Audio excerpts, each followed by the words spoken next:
मित्रों, मैं आज की इस महत्वपूर्ण पीसी में आप सबका हृदय से अभिनंदन करता हूं।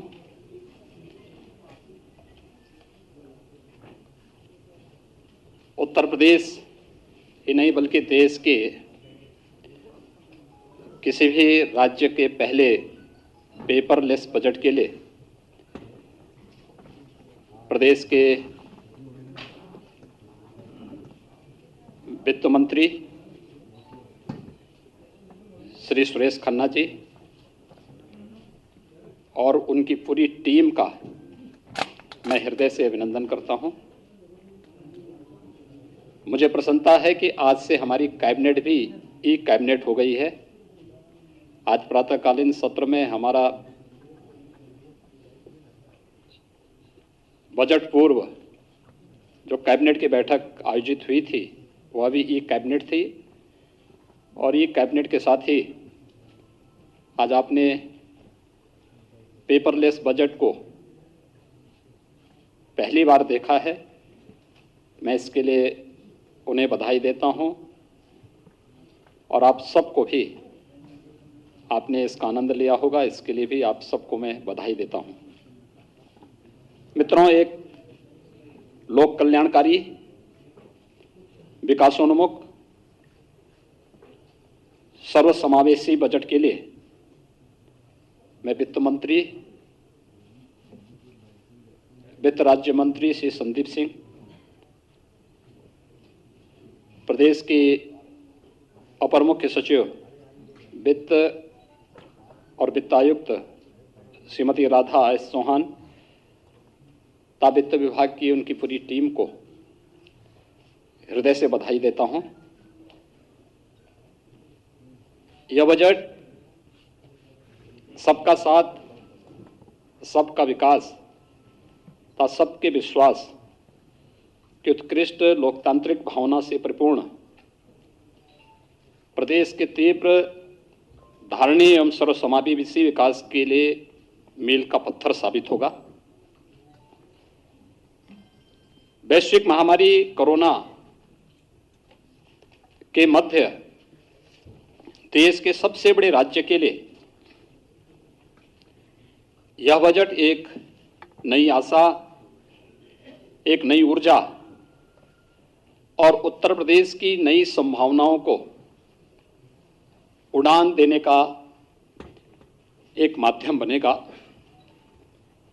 खासतौर पर हर घर को नल, हर घर को बिजली, हर गांव में सड़क और हर गांव को डिजिटल बनाने के संकल्प के साथ ही हर खेत को पानी और हर हाथ को काम देने का संकल्प इस बजट में निहित है।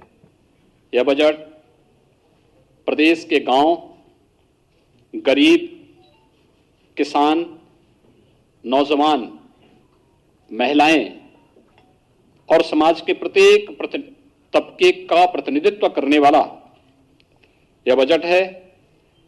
आत्मनिर्भर उत्तर प्रदेश की भावना के अनुरूप यह बजट है।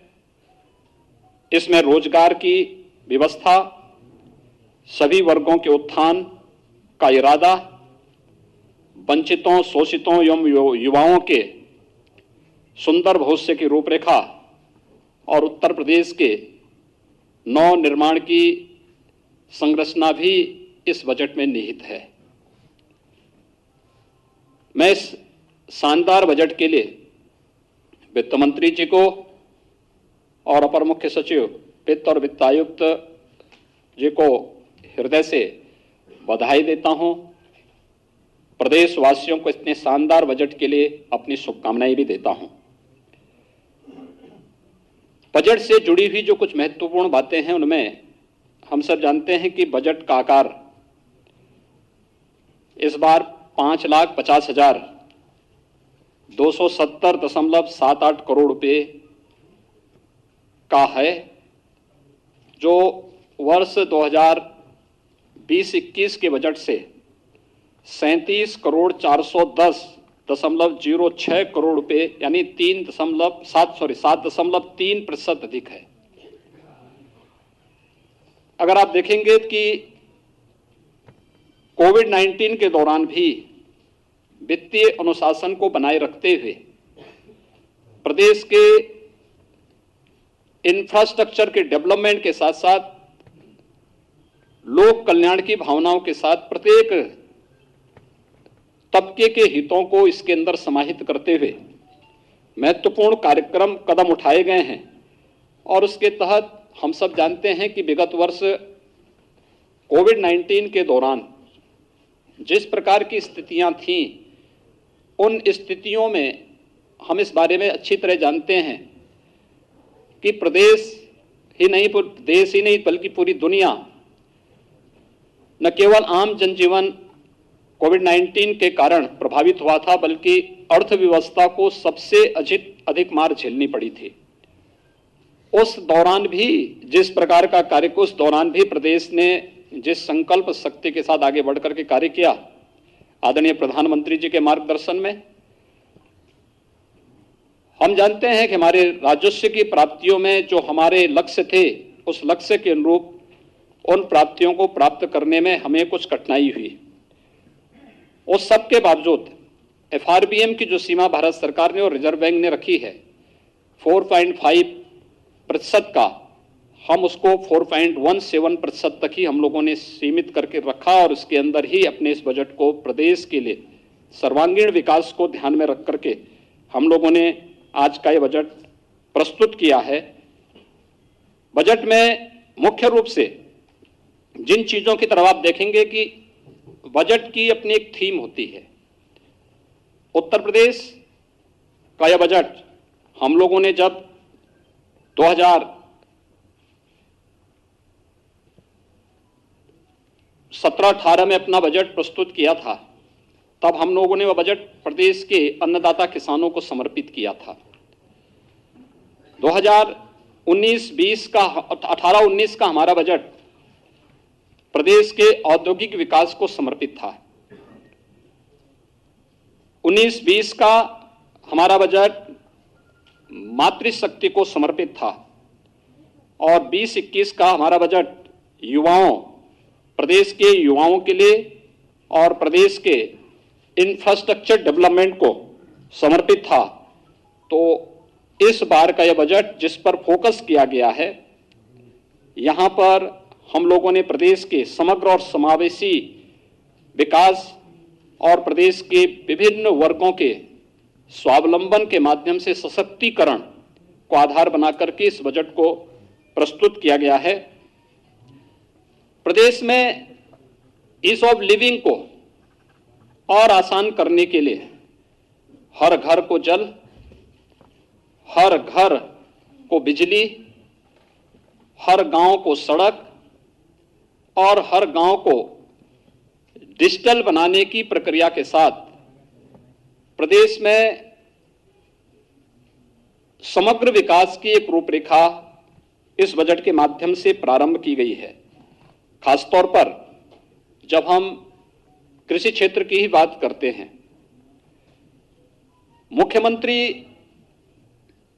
कृषक दुर्घटना कल्याण योजना को विस्तार दिया गया है। इसमें अब तक किसान आच्छादित था, अब किसान के साथ साथ किसान के परिवार का कमाऊ सदस्य,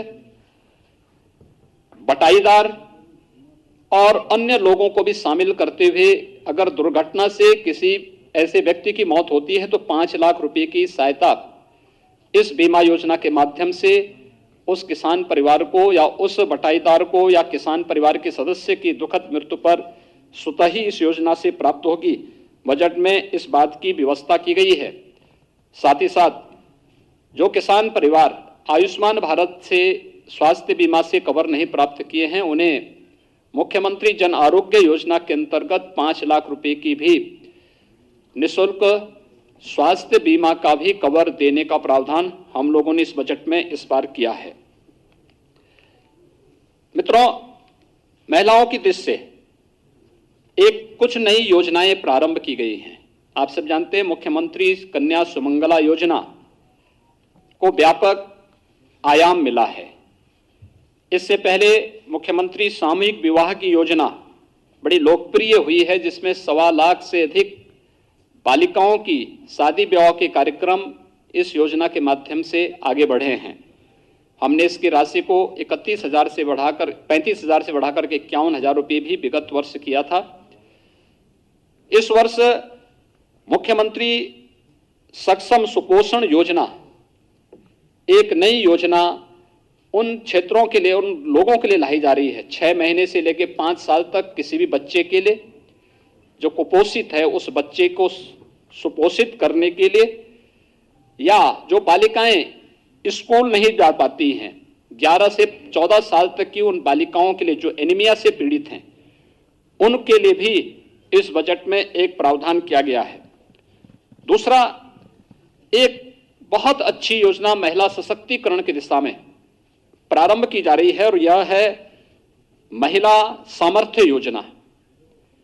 यह महिला सामर्थ्य योजना हम लोगों ने वर्ष 2019 में झांसी बुंदेलखंड में बलेनी मिल्क प्रोड्यूसर का वहां पे प्रारंभ किया था भारत सरकार के सहयोग से। आप आश्चर्य करेंगे, एक वर्ष में इस योजना के साथ जुड़ी हुई महिलाओं ने 46 करोड़ रुपए का इनका टर्नओवर था और 2 करोड़ का नेट प्रॉफिट इस महिला स्वयंसेवी समूह को वहां पे प्राप्त हुआ था। ऐसे नए स्वयंसेवी समूह और इनके माध्यम से दुग्ध क्षेत्र में एक नई क्रांति लाने के लिए प्रदेश ने महिला सामर्थ्य योजना प्रदेश के अंदर प्रस्तावित की है और इस योजना के अंतर्गत हम लोग यहां पर प्रदेश के अंदर इसके लिए भी 200 करोड़ रुपए की व्यवस्था प्रारंभ की गई है। इसके अलावा प्रदेश के अंदर हम लोगों ने अन्य तमाम योजनाओं के साथ ही युवाओं के लिए, आप सब जानते हैं कि अभी हाल ही में हम लोगों ने प्रदेश के अंदर तमाम एक नई योजना युवाओं के लिए समर्पित की है और वह योजना है मुख्यमंत्री अभ्युदय योजना है। प्रदेश के युवाओं को प्रतियोगी परीक्षाओं की तैयारी के लिए हम लोगों ने फिजिकल और वर्चुअल 2 प्रकार की सुविधा के लिए अभी तक 18 कमिश्नरी हेडक्वार्टर पे यह व्यवस्था प्रारंभ की है, जो हमारी बसंत पंचमी से क्लासेस फिजिकली वर्चुअली प्रारंभ भी हो चुकी हैं और उसके बहुत अच्छे परिणाम सामने आए हैं। लगभग 10 लाख लोग अब तक उससे जुड़ रहे हैं, वर्चुअली जुड़ रहे हैं। फिजिकली अभी ये संख्या, चूंकि स्थान और उसके लिए इंफ्रास्ट्रक्चर की स्थिति को देखते हुए इसमें हम लोग उसको क्रिएट कर रहे हैं, लेकिन फिर भी ये योजना प्रदेश के अंदर लोकप्रिय हुई है और अन्य राज्यों में भी इसकी डिमांड हुई है।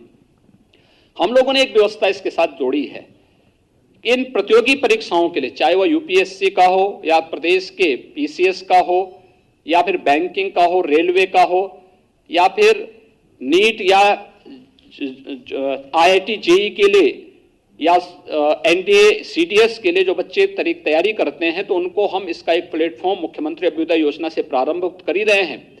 लेकिन साथ साथ इसमें जो भी पात्रता की श्रेणी में बच्चे आएंगे उनके लिए टैबलेट की व्यवस्था भी हम लोगों ने इस योजना के अंतर्गत आज घोषित किया है। उन्हें एक एक टैबलेट भी उपलब्ध कराएंगे, क्योंकि जो बच्चे वर्चुअली इस क्लास के साथ जुड़ेंगे उनके लिए टैबलेट आवश्यक और टैबलेट की व्यवस्था का प्रावधान आज के इस बजट में उनके लिए किया गया है।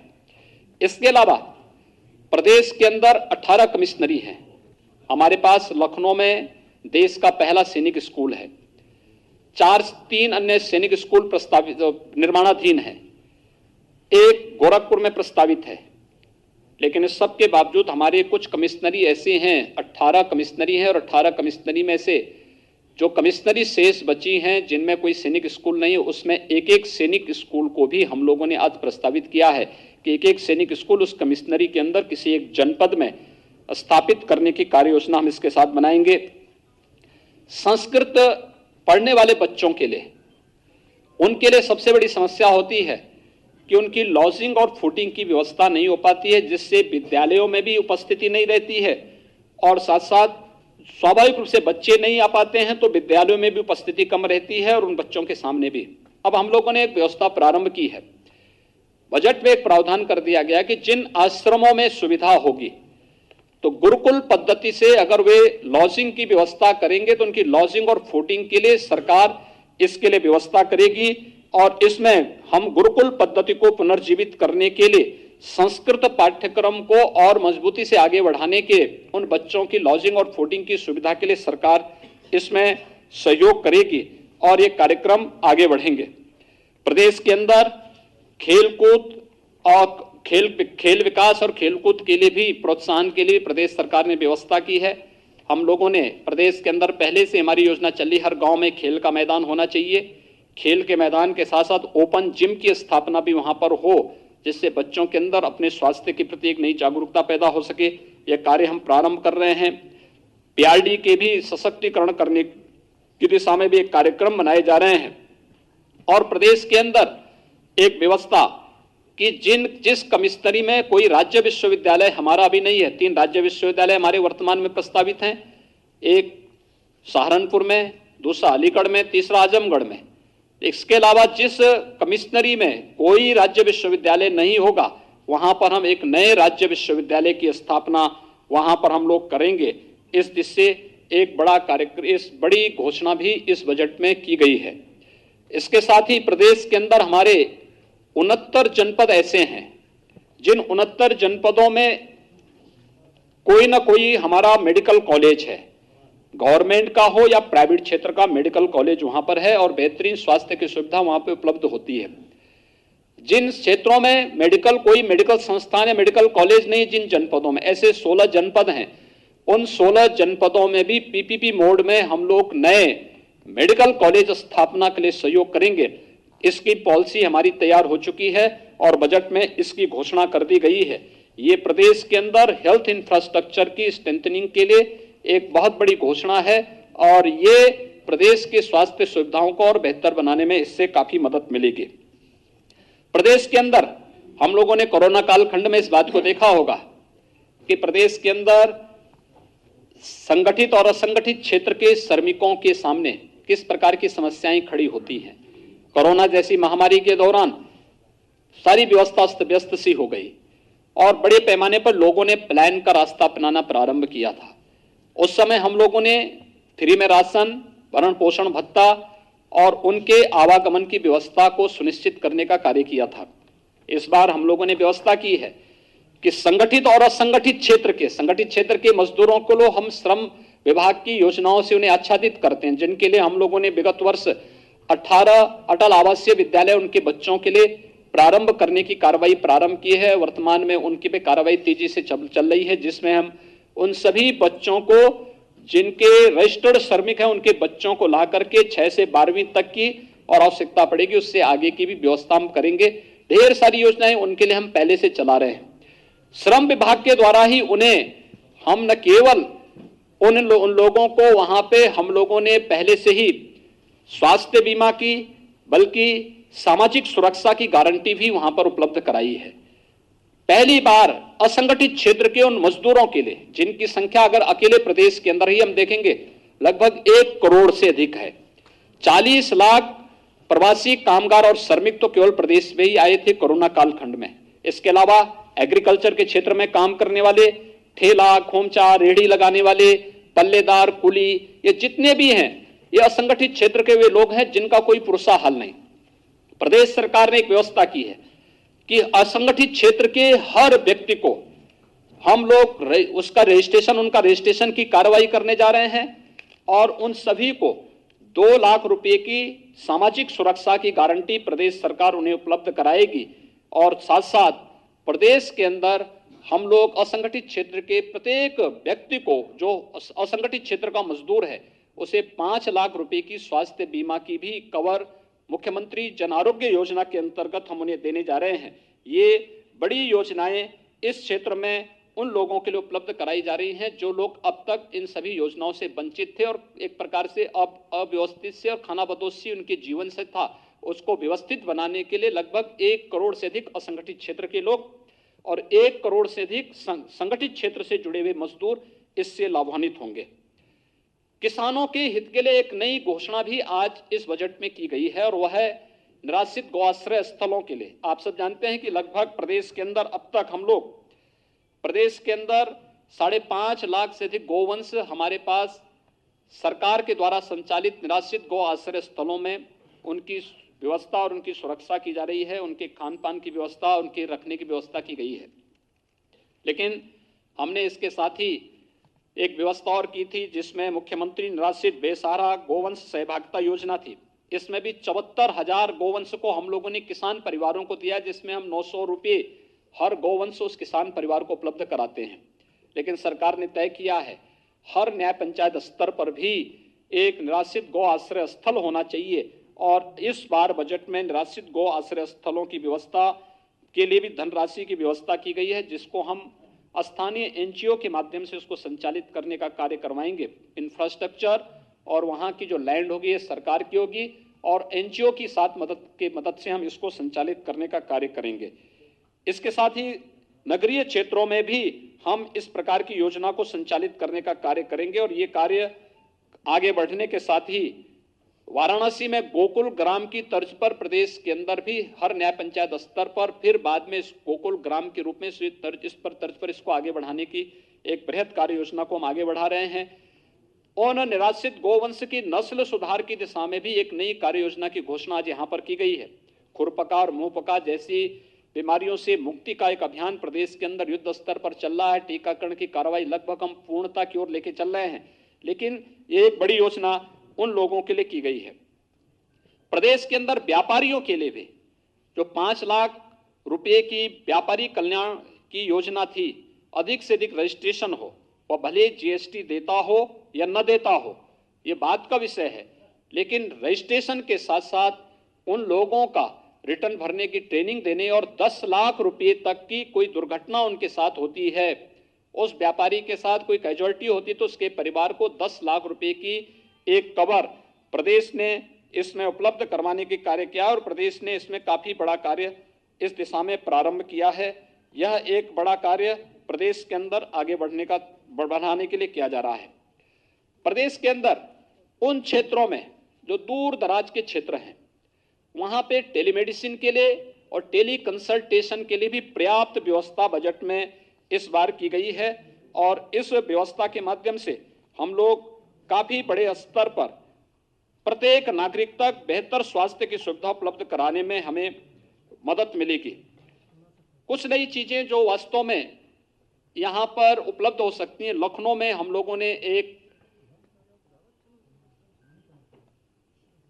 एनआईवी पुणे की तर्ज पर national institute of virology Pune, जो भारत सरकार का संस्थान है और किसी भी प्रकार के वायरस के समय से पहचान करने और फिर उस वायरस के खिलाफ उस प्रकार के वैक्सीन को विकसित करने की दिशा में कार्य किया जा सके, इसके लिए एक उस प्रकार का संस्थान प्रदेश सरकार ने अपने स्तर पर यहां पर बनाने की एक कार्य योजना को बजट में दिया है, जिसमें केजीएमयू, सीडीआरआई, एकेटीयू मिलकर के उस प्रकार का एक संस्थान लखनऊ में बनाएंगे, जिससे आने वाले समय में कोविड-19 जैसा कोई अगर वायरस प्रदेश में किसी भी प्रकार का या उत्तर भारत में कहीं भी उसका अटैक होता है तो समय से हम उसकी पहचान कर सकेंगे और उस दिशा से फिर वैक्सीन के निर्माण में भी ये सहायक हो सकेगा। इसके लिए एक बड़ा कार्य यहाँ पर प्रारंभ किया जा रहा है। इसके साथ ही प्रदेश के अंदर हम लोगों ने प्रदेश के अंदर चाहे वह या पूर्व प्रधानमंत्री श्रद्धेय अटल बिहारी वाजपेयी जी के नाम पर चिकित्सा विश्वविद्यालय की स्थापना को हो, या प्रदेश के आयुष विश्वविद्यालय का है, प्रदेश के अंदर एक नए हम लोगों ने यहाँ पे विधि विश्वविद्यालय का लॉ यूनिवर्सिटी प्रयागराज में बनाने की कार्रवाई को भी हम लोगों ने इस बजट का हिस्सा बनाया है। तो साथ ही साथ केजीएमयू में institute of virology and infectious disease के साथ ही एक एसजीपीसीआई के लिए भी एक डायबिटीज रेटिनोपैथी की एक नई घोषणा इस बजट में की गई है, जो स्वास्थ्य क्षेत्र में एक उच्च स्तरीय बेहतरीन सुविधा यहाँ पर उपलब्ध कराने की दिशा में एक नया कार्य यहाँ पर उपलब्ध कराने में काफी मदद करेगा। मित्रों, जल जीवन मिशन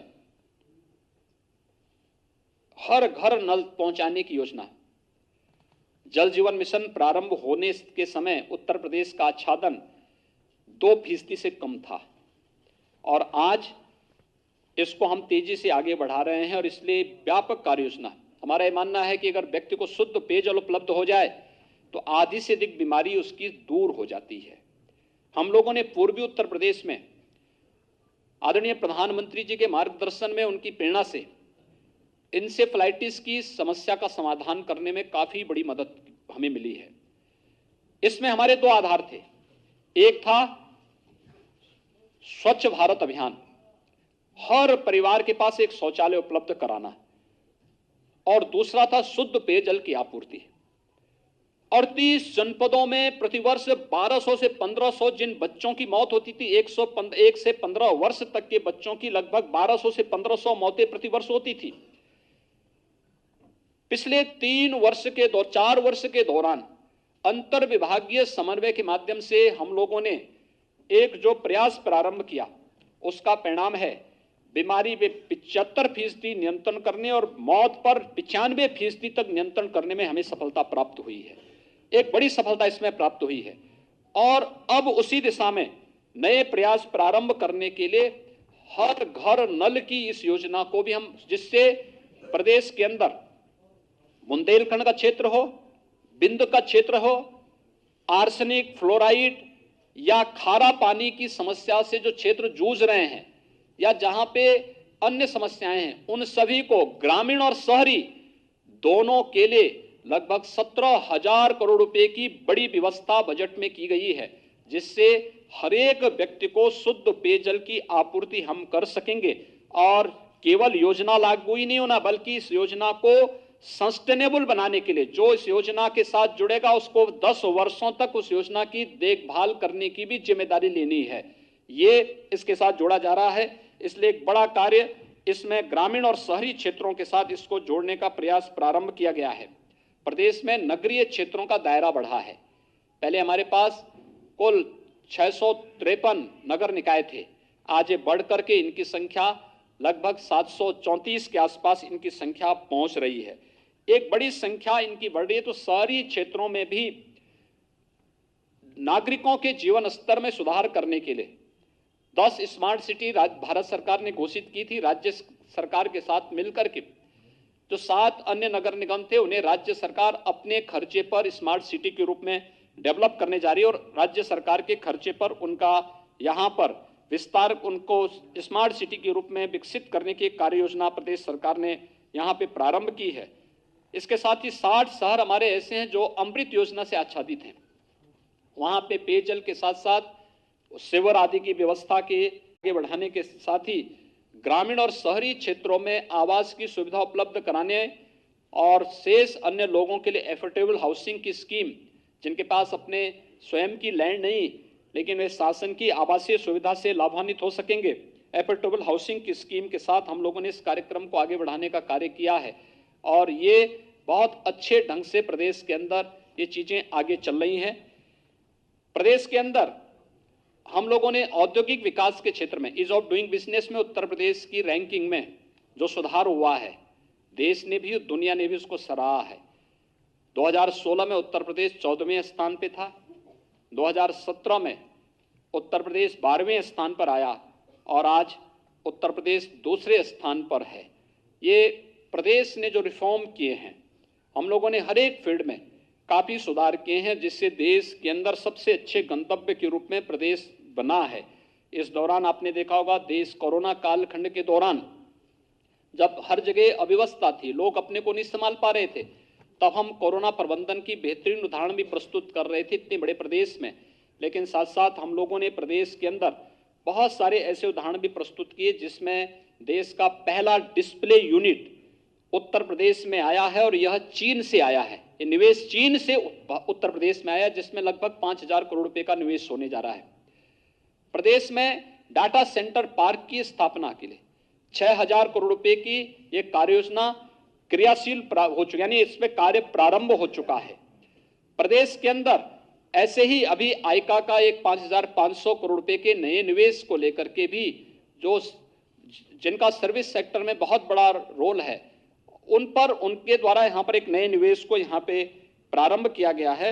ये इसलिए संभव हो पाया है क्योंकि हम लोगों ने इस फील्ड में जो कार्य किए हैं उसके माध्यम से इसमें काफी इससे संभावनाएं इससे आगे बढ़ी हैं।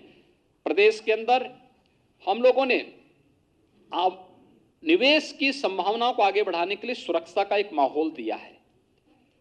अपराध की प्रकृति समय के अनुरूप बदली है और प्रदेश सरकार ने इस चीज को सुनिश्चित किया है, बजट में हमने इसका प्रावधान किया है कि प्रदेश का पहला फॉरेंसिक एक इंस्टीट्यूट यहां पे हम लोग लखनऊ में स्थापित करने जा रहे हैं।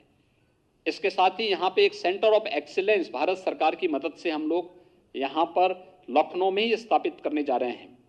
प्रदेश के सभी रेंज स्तर पर 18 रेंज है पुलिस के, 18 रेंज स्तर पर 18 फॉरेंसिक लैब जो लेवल 2 और लेवल 3 की हैं, इन्हें वहां पर स्थापित करने के लिए भी हम लोगों ने बजट का प्रावधान किया। तेजी से इस पे कार्य चल रहा है।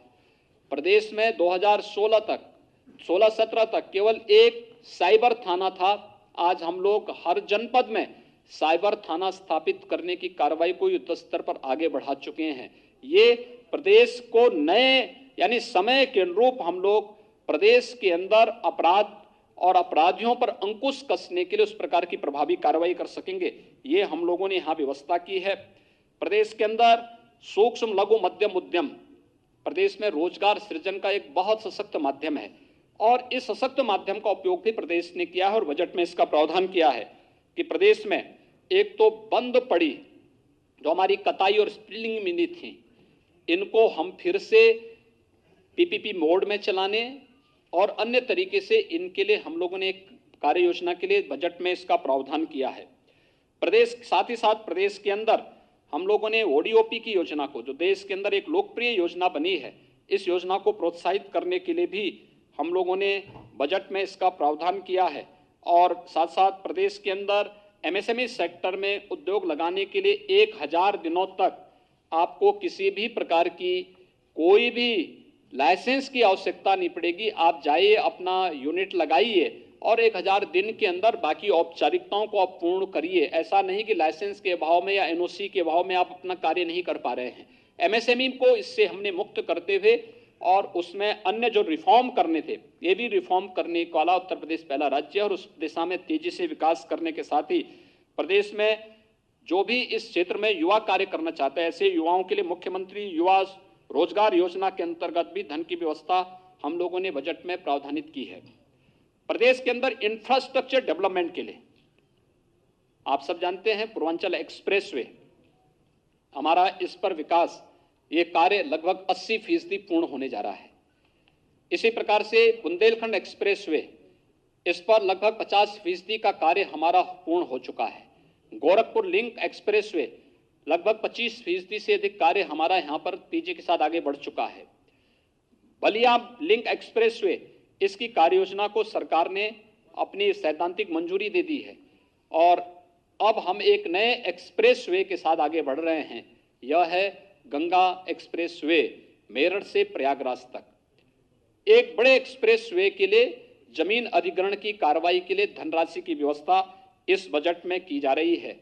इसके साथ ही प्रदेश के अंदर जो अवशेष हमारी इंटर स्टेट इंटरनेशनल कनेक्टिविटी है, उसको 4 लेन से जोड़ने के लिए भी, हमारे प्रदेश के अंदर जिला मुख्यालयों को 4 लेन से जोड़ने के लिए भी, ग्रामीण क्षेत्र में जिन क्षेत्रों में आज तक कनेक्टिविटी नहीं हो पाई है, उस हर गांव को भी सड़क की कनेक्टिविटी से प्रधानमंत्री सड़क योजना के माध्यम से या फिर प्रदेश सरकार की ही किसी योजना के माध्यम से जोड़ने के लिए भी हम लोगों ने बजट में इसका प्रावधान किया है और हर गांव डिजिटल होगा।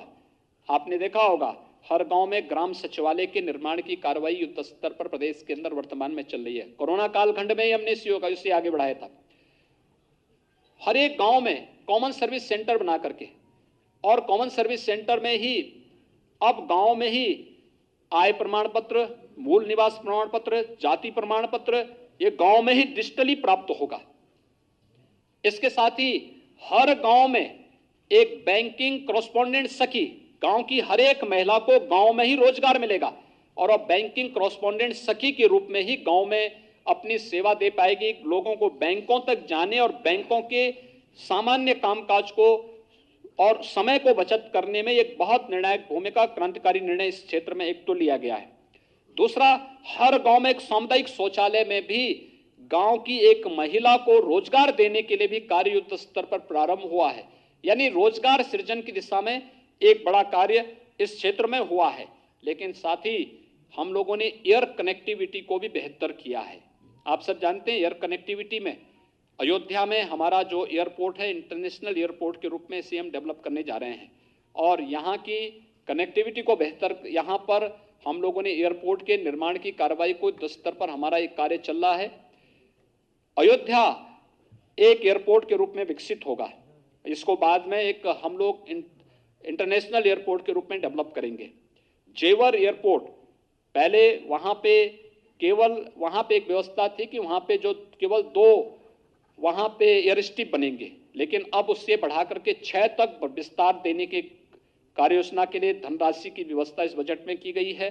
जेवर का हमारा एयरपोर्ट एशिया का सबसे बड़ा एयरपोर्ट बनने जा रहा है।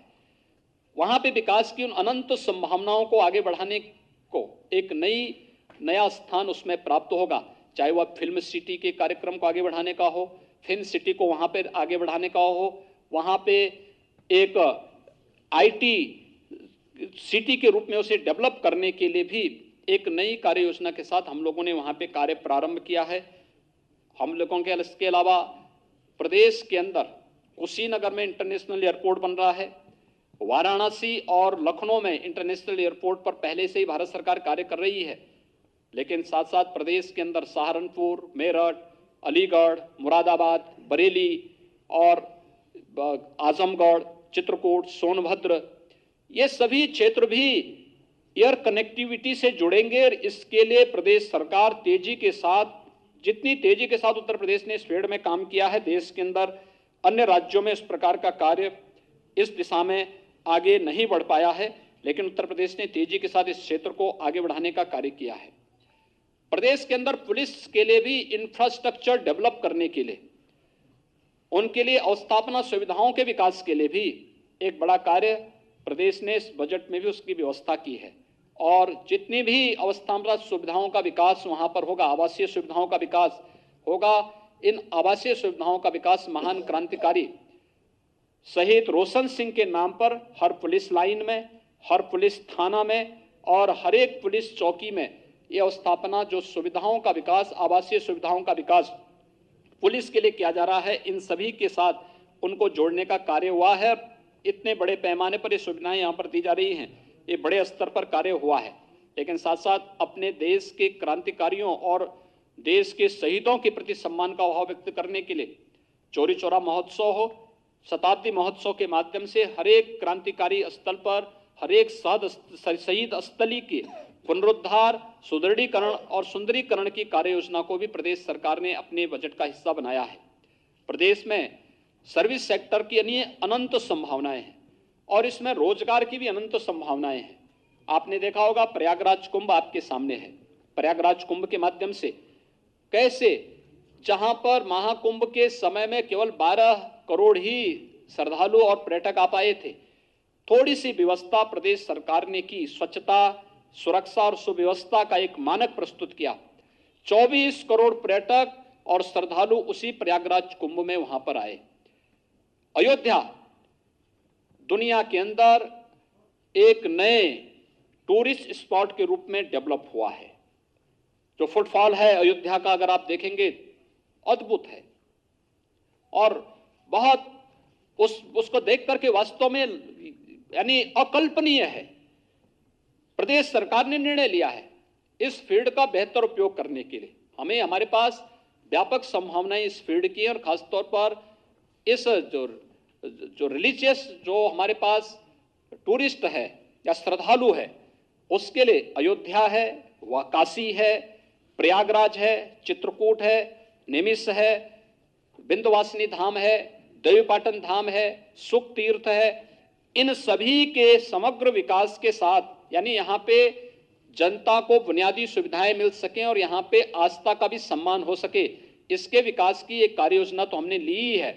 मुख्यमंत्री पर्यटन संवर्धन योजना के अंतर्गत भी हमने पर्याप्त धनराशि की व्यवस्था की है कि प्रदेश के अंदर इको टूरिज्म की जो संभावनाएं, हेरिटेज टूरिज्म के लिए जितनी संभावनाएं हैं, इन सभी को हम आगे बढ़ा सकें। चाहे वह आपने देखा होगा एक दीपोत्सव के कार्यक्रम ने या एक रंगोत्सव के कार्यक्रम ने बरसाना और वृंदावन को किस रूप में एक नई ऊंचाइयों तक पहुंचाया है। देव दीपावली ने काशी के देव दीपावली को कैसे दुनिया के अंदर एक नए इवेंट के रूप में प्रस्तुत किया है। ये सारी चीजें हम इसके साथ जोड़ने जा रहे हैं। हम लोगों ने प्रदेश के अंदर इस पूरे बजट में अनुसूचित जाति के लिए भी, जनजाति के लिए भी, पिछड़ी जाति के लिए भी पर्याप्त धनराशि व्यवस्था, उनके पुनरुद्धार और उनके कल्याण के लिए शासन की योजनाओं को उन तक पहुंचाने के लिए पर्याप्त धनराशि की व्यवस्था की है। लेकिन साथ ही साथ लखनऊ में एक जनजातीय संग्रहालय की स्थापना हो सके, इसके लिए भी सरकार ने व्यवस्था इस बजट में, यहाँ पर इस बजट में इसका भी प्रावधान किया है। यानी अगर हम कहें कि यह बजट प्रदेश की 24 करोड़ भावनाओं का प्रतिनिधित्व करता हुआ प्रदेश के अंदर हर एक सेक्टर के समग्र विकास को और एक सर्वसमावेशी विकास को ध्यान में रख करके बनाया गया है।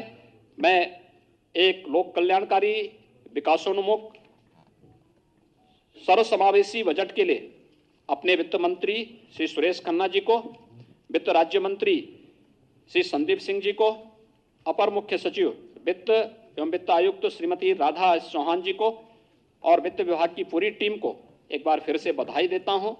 और एक अच्छे बजट के लिए, जिसमें अधिवक्ताओं के लिए भी और समाज के प्रत्येक तबके के लिए बेहतर व्यवस्था की गई है। पत्रकारों के लिए तो पहले हम व्यवस्था कर चुके हैं। नहीं, आवासीय सुविधा, मीडिया के लिए तो आवासीय सुविधा की भी और स्वास्थ्य बीमा का हम पहले ही कवर दे चुके हैं। व्यवस्था आगे हो चुका, बढ़ चुका है, बढ़ चुका, हमारे स्तर पर पहले हो चुकी है। बेहतरीन व्यवस्था उसमें की जा रही है और बेहतरीन व्यवस्था होगी। आप सबके सहयोग के लिए एक बार फिर से मैं बहुत बहुत बधाई देता हूं, अपनी शुभकामनाएं देता हूं और विश्वास व्यक्त करता हूं कि बजट प्रदेश के समग्र विकास को और सर्वसमावेशी विकास को एक नई ऊंचाइयों तक पहुंचाएगा। बहुत बहुत धन्यवाद।